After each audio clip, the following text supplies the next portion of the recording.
በፎሬክስ ማርኬት ላይ በቀን 7.5 ትሪሊዮን ዶላር ይንቀሳቀሳል። ነገር ግን የሚያንቀሳቅሱ ሰዎች ወር አካላት እነማን ናቸው? እናም ምን ያህል ትልቅ ቢሆኑ ነው እስከ 7.5 ትሪሊዮን ዶላር በአንድ ቀን የሚንቀሳቀስ? ሰላም ባብ ትሬዲንግ ይባላል። እናንተ የወደፊት የሄጅ ፈንድ ማኔጀር። በዚህ ኮርስ ላይ ያለኝን የ2 ዓመት የፎሬክስ ትሬዲንግ እውቀት ለእናንተ በነፃ አቀርባለሁ። እናም ላይክ፣ ፎሎ፣ ሼር እንዳይረሳ። እናም በ7.5 ትሪሊዮን ዶላር ውስጥ ማን ይሳተፋል? እናም የሚሳተፉት አካላት ምን ያህል ትልቅና ሶፊስቲኬትድ ናቸው? እስቲ ከኔና ከእናንተ እንጀምር። ሪቴል ትሬደሮች ምን ያህል ትልቅ ነን? ሪቴል ትሬደሮች ማለት ከአንድ ውቅያኖስ ውስጥ ድሮፕ ኦፍ ዋተር ማለት እንችላለን። አዎ ከውቅያኖስ እና ድሮፕ ኦፍ ዋተር አስቡት እስቲ። የ7.5 ትሪሊዮን ዶላር ውቅያኖስ ውስጥ እንደ ድሮፕ ኦፍ ዋተር መሆን በጣም ትንሽነታችንን ያሳያል። ትንሽ ነን ስንል በካፒታል አንጻር ነው። ካፒታል ማለት በምናንቀሳቀሰው የገንዘብ ትራንዛክሽን መጠን ነው። ከዛ 7.5 ትሪሊዮን ዶላር ውስጥ እስቲ ፎሬክስ ማርኬት ምን ያህል ሰፊ እንደሆነ በደንብ እንየው። እኔና እናንተ በዚህ ማርኬት ውስጥ ከ2% በታች ነው እና 98 በላይ ፐርሰንት የሚሆኑት እነማን ናቸው ካላችሁ፣ ሴንትራል ባንክ የአንድ ሀገር ካረንሲ የሚቆጣጠሩት ሄጅ ፈንድስ ሚሊዮነሮች እና ቢሊዮነሮች ያላቸውን ገንዘብ ባንክ ላይ ከሚያስቀምጡ ለእኔና ለእናንተ ኢንቨስተሮች ኢንቨስት ያደርጉና ሪተርናቸውን ከፍ የሚያደርጉበት ማለት ነው። ኮሜርሻል ባንክ እኔና እናንተ ብር ሄደን የምናስቀምጠው እነሱ ወለዱን ከየት የሚያመጡ ይመስላቸዋል? ኤግዛክትሊ እነሱም እዚህ ማርኬት ላይ ፓርቲሲፔት አድርጎ ፕሮፊት ለመስራት ስለሚሞክሩ ማለት ነው። እናም ትላልቅ ኮርፖሬሽኖች ስንል ለምሳሌ ሜክዶናልድ፣ ስታርባክስ፣ ቦይንግ እነዚህ የተመሳሰሉ ትላልቅ ኢንስቲትዩሽኖች በትላልቅ ቮሊዩም ስለሚንቀሳቀሱ እና ኢንተርናሽናሊ ትሬድ ስለሚያደርጉ ፎሬክስ ማርኬቱን እጅጉን ኢፌክት ያደርጋሉ። ይህንን ከአሁኑ የምነግራችሁ ወደፊት ጠለቅ ብለን ስናይ በዚህ ፕራይስ ፍላክቹዌሽን እኛ ፕሮፊት ለመስራት ነው። እና የእናንተን ካውንተር ፓርቲ ማን እንደሆኑ ማወቅ ያስፈልጋል። ምክንያቱም አንድ አባባል አለ፣ የእያንዳንዱ ችግር መፍትሄ የሚጀምረው ችግሩን በመረዳት ነው። እስቲ የሰብስክራይበር ችግሬንም በዛው ብትፈቱልኝ ሰብስክራይብ። እናም አሪፍ ዜና አለን። ምክንያቱም እነዚህ በትልቅ ብር የሚንቀሳቀሱት የግድ እኛም ትልቅ ብር ሊኖረን አይገባም። እኛ ትልቅ ብሮች ሲንቀሳቀሱ ወዴት እንደሚንቀሳቀሱ ማወቅ ነው። ወዴት እንደሚንቀሳቀሱ ካወቅን ገንዘብ መስራት እንችላለን። ቅድም የጠቀስናቸውን አጠር አድርገን እኔ እስቲ ሴንትራል ባንኮች እነማን ናቸው? ሴንትራል ባንክ ማለት የአንድ ሀገር ካረንሲን የሚቆጣጠር ባንክ ብሎ መያዝ ይቻላል። መቼ እንደሚታተም፣ ምን ያህል መግባት እንዳለበት፣ የአንድ ሀገር ወለድ ምጣኔ፣ እነዚህ የመሳሰሉት ትላልቅ ነገሮችን አፌክት ያደርጋሉ። እሱ ብቻ ሳይሆን በፎሬክስ ማርኬት ላይ አንዳንዴ ካስፈለገ ዳይሬክትሊ ኢንቮልቭ በማድረግ የአንድ ሀገርን ፕራይስ ማኒፕሌት ኦር ማስተካከል ይችላል። እና ከሁሉም ከምታዩት ካውንተር ሳይድ አሊያም ከኢንስቲትዩሽኖች ምናምን መካከል ሴንትራል ባንክ አንደኛ፣ ምክንያቱም የአንድ ሀገር ሊትራል ካረንሲ የሚቆጣጠረው ሴንትራል ባንክ ስለሆነ ማለት ነው። ሁለተኛው ኮሜርሻል ባንኮች ስንል ትላልቅ ባንኮች አሉ። እናም የሰዎች ዲፖዚት ይወስዱና ያንን ኢንትረስት መጨመር አለባቸው። ያለበለዚያ ለምንድነው ባንክ ላይ ደም ብራችን ዲፖዚት የምናደርገው? ለዛም ሶፊስቲኬትድ የሆነ ኢንቨስቲንግ ቴክኒኮችን በመጠቀም በዚህ ማርኬት ላይ ፕሮፊት ለማድረግ ይሞክራሉ። እነዚህም ደግሞ ሲሳተፉ እንደኔና እንደናንተ በሺዎች ሳይሆን በሚሊየንስ እና ቢሊየንስ ኦፍ ዶላርስ ነው። አዎ ቢሊየንስ ኦፍ ዶላርስ። ከነሱ ቀጥሎ ሄጅ ፈንዶች አሉ።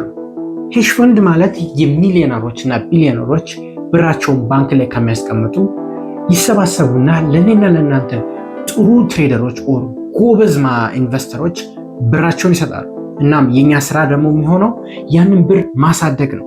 እኔም የዚህ ማኔጀር የመሆን አንድ ቀን ህልም አለኝ። እሱን እንዳሳካም እንደምትረዱኝ አልጠራጠርም። እናም እነዚህ በጣም ሶፊስቲኬትድ ከመሆኑ የተነሳ እነዚህ ትሬድ የሚያደርጉት ፎሬክስ ማርኬት ላይ ብቻ አይደለም። ለምሳሌ ኦይል ጋር ብንሄድ የሳተላይት ኢሜጅ በመጠቀም ኦይል ኮንቴነር ውስጥ ምን ያህል ኦይል እንዳለ በማወቅ ሰፕላይና ዲማንዱን ካልኩሌት በማድረግ ኢንቨስት ያደርጋሉ። ሳተላይት በደንብ ሰምታችሁኛል። ይህን ያህል ሶፊስቲኬትድ ናቸው። ኢንፎርሜሽናል አድቫንቴጃቸው በጣም ትልቅ ነው። እናም ስትራቴጂያቸውም ሚስጥራዊ ስለሆነ እኛ በጥቂቱ ነው ማወቅ የምንችለው። እና ሌላኛው ኮርፖሬሽኖች፣ እነዚህ ፎሬክስ ማርኬት ላይ የሚሳተፉት በቀጥታ ፕሮፊት ለማድረግ ሳይሆን ከአንድ ሀገር ካረንሲ ወደ ሌላ ሀገር ካረንሲ ለመቀየር ነው። ከአንድ ሀገር ካረንሲ ወደ ሌላ ሀገር ካረንሲ ለምን ይቀየራሉ ካላችሁ፣ ምክንያቱም ኢንተርናሽናል ኮርፖሬሽን ስለሆኑ ነው። ትራንዛክት የሚያደርጉት በወርልድ ዋይድ ኦር ኢንተርናሽናሊ ስለሆነ በተለያየ ካረንሲ አፌክት ይደረጋሉ። እናም በዚህ ማርኬትም ላይ ይሳተፋሉ። እናም እኛ አለን ሪቴል ትሬደሮች፣ ከነሱ አንጻር የምናንቀሳቅሰውን ካፒታል በጣም ትንሽ ነው። እናም በፎሬክስ ማርኬት ላይ የምናሳተፍበት ምክንያት አንድና አንድ ነው።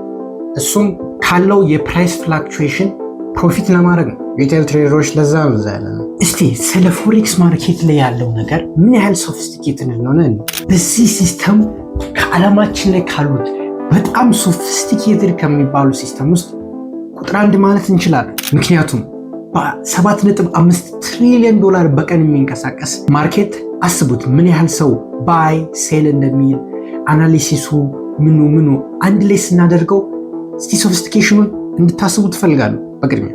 እና አርቲፊሻል ኢንቴሊጀንስ ለመጀመሪያ ጊዜ መጠቀም የተጀመረው በእንደነዚህ አይነት ማርኬት ነበር። አሁን ስናየው በጣም ደነገጥን እንጂ ድሮ ኤአይ ነበር እዛ ያለ። እናም አልጎሪዝሞች፣ ኤአዮች፣ ትላልቅ ኢንስቲትዩሽን እናም ሴንትራል ባንኮች የተለያየ የሆነ ሶፊስቲኬትድ ነገር በመጠቀም ማርኬቱን ኢንፍሉዌንስ ያደርጋሉ። እናም ሪቴል ትሬደሮች ምን ያህል ሶፊስቲኬትድ ነው ካላችሁ፣ በአጭር ቋንቋ ምንም ሶፊስቲኬትድ አይደለም። የትላልቅ ኢንስቲትዩሽኖች ፉትፕሪንት በመከተል አሊያም እነሱ የሚያደርጉትን በማድረግ ወይም በቴክኒካል ስትራቴጂዎች ነው ሪላይ የምናደርገው። ስለነዛ በወደፊት ቪዲዮ በደንብ አስረዳቸዋለሁ። እና ሪቴል ትሬደሮች ብዙ ኢንፎርሜሽን ስለሌለን ኢቨን ትላልቅ ኢንስቲትዩሽኖች ኢንፎርሜሽን ቢበዛም ሰርታይኒቲ ትንሽ ስለሆነ ትሬዲንግ ኢዝ ጌም ኦፍ ፕሮባቢሊቲስ። ይሄ የእድል ጨዋታ ነው ማለት ይቻላል። ግን ኤጁኬትድ ገስ አሊያም ባለን ኢንፎርሜሽን አንጻር አይተን አስተያየተን እና ምን ያህል ነው ሞስት ፕሮባብል አውትካም የሚለውን አገናዝበን ስለምንወስነው ጌም ኦፍ ፕሮባቢሊቲ ተባለ። እናም ከቁማር የሚለይበት ትልቁ ምክንያት ይሄ ነው። በዚህ ማርኬት ላይ ወደፊት ምን እንደሚፈጠር ማንም አያውቅም። ማንም ኢቭን ትላልቅ ኢንስቲትዩሽኖች ሳተላይት የሚጠቀሙትም ወደፊት ፕራይስ ወደ ምን እንደሚሄድ ማንም አያውቅም። ነገር ግን ፕሮባቢሊቲ ኦር የመሆን ያለበት ቻንስን ስለሚያውቁ ብራቸውን በቻንስ ነው ማኔጅ የሚያደርጉት ማለት ነው። this is the game of probability not certainty። በደንብ ስሙ። እና ይሄ አንሰርታይን የሆነ ኢንቫይሮንመንት ናቪጌት የሚያደርጉት ኦር በዚህ ኢንቫይሮንመንት የሚንቀሳቀሱት ሪሰርች በማድረግ አናላይዝ በማድረግ ስትራቴጂ እና የተለያዩ ሜተዶችን በመጠቀም የሚያውቁትን የኢንፎርሜሽን ብዛት ከፍ በማድረግ ፕሮባቢሊቲያቸውን ከፍ በማድረግ ገንዘባቸውን ሞስት ፕሮባብል አውትካም ላይ ያደርጋሉ። እናም ያ ነገር ሲፈጠር ፕራይስ ሪፍሌክት ያደርጋል ማለት ነው። አሁን የተግባባን ይመስለኛል። ይህ የፕሮባቢሊቲ ጌም ነው። እናም በዚህ ጨዋታ ላይ ማንም ሁሌም አያሸንፍም። this is statistically impossible። ምክንያቱም this is probability እና since probability እንደሚለው ሁሉንም ጊዜ ማሸነፍ it's impossible። የተወሰነ መሸነፍ አለብን ኦር ገንዘብ ማጣት አለብን ማለት ነው። ኢቭን እኛ ብቻ ሳይሆን ትላልቅ ኢንስቲትዩሽኖችም ገንዘብ ሬጉላሪ ነው የሚያጡት። ነገር ግን ገንዘብ የምናጣው እና ገንዘብ የምናገኘውን ባላንስ በማድረግ ገንዘብ የምናገኘው ከፍ በማድረግ ስታቲስቲካል ኤጅ ኦር ስታቲስቲካል አድቫንቴጅ መፈለግ ነው የዚህ ጌም ጨዋታ። ግን ይህን ሁሉ ስነግራችሁ ለማስፈራራት አይደለም። ምክንያቱም አብዛኛው ኮርስ ኦር አብዛኛው ስለ ፎሬክስ ትሬዲንግ የሚያወራ ይሄንን ተከተል እና እርግጠኛ ነኝ ሀብታም ትሆናለህ የሚሉት ውሸት ነው። ውሸት የሆነበትን ምክንያት ይህ የፕሮባቢሊቲ ጌም ነው። ስትጀምሩ ታጣላችሁ፣ ኤክስፐርትም ስትሆኑ ታጣላችሁ። ጌም ኦፍ ፕሮባቢሊቲ ነው እና በተለማመዳችሁ ቁጥር ባወቃችሁት ቁጥር ማስተር ባደረጋችሁ ሰዓት ገንዘብ የምታገኙበትን ፕሮባቢሊቲ በጣም ይጨምራል። ይሄ ሎንግ ራን ጌም ነው። እዚህ ማርኬት ላይ በአጭር ጊዜ ገንዘብ ስራለሁ ብላችሁ እየመጣችሁ ከሆነ እባካችሁ ይህንን ቻናል ዝጉና ሄዳችሁ ቲክቶክ ስክሮል አድርጉ። ከዚ እመኑ you will not survive this thing። እሺ እናጠቃልለው። ፎሬክስ ማርኬት በጣም ሶፊስቲኬትድ ነው። እና የምናየው ቻርት የሚያሳየው ሪል ወርልድ ላይ ትላልቅ ኢንፍሉዌንሶች እነዚህ ሄጅ ፋንዶች ኢንስቲትዩሽኖች የሚያደርጉት ይሄ ኬዮስ ማርኬት ለማሳየት ያህል ነው። እና ትሬዲንግ ቁማር አይደለም፣ ኢትስ ዘ ጌም ኦፍ ፕሮባቢሊቲ። እና የእናንተን ፕሮባቢሊቲ የምትጨምሩት እውቀታችሁን በማሳደግ አናሊሳችሁን በመጨመር ባክ ቴስት፣ ፍሮንት ቴስት እና የተመሳሰሉትን ነገሮች ወደፊት የምናወራውን በመጨመር የእናንተን ፕሮባቢሊቲ መጨመር ትችላላችሁ እና ገንዘብ መስራት ትችላላችሁ። This is Vibe Trading. See you tomorrow with another video.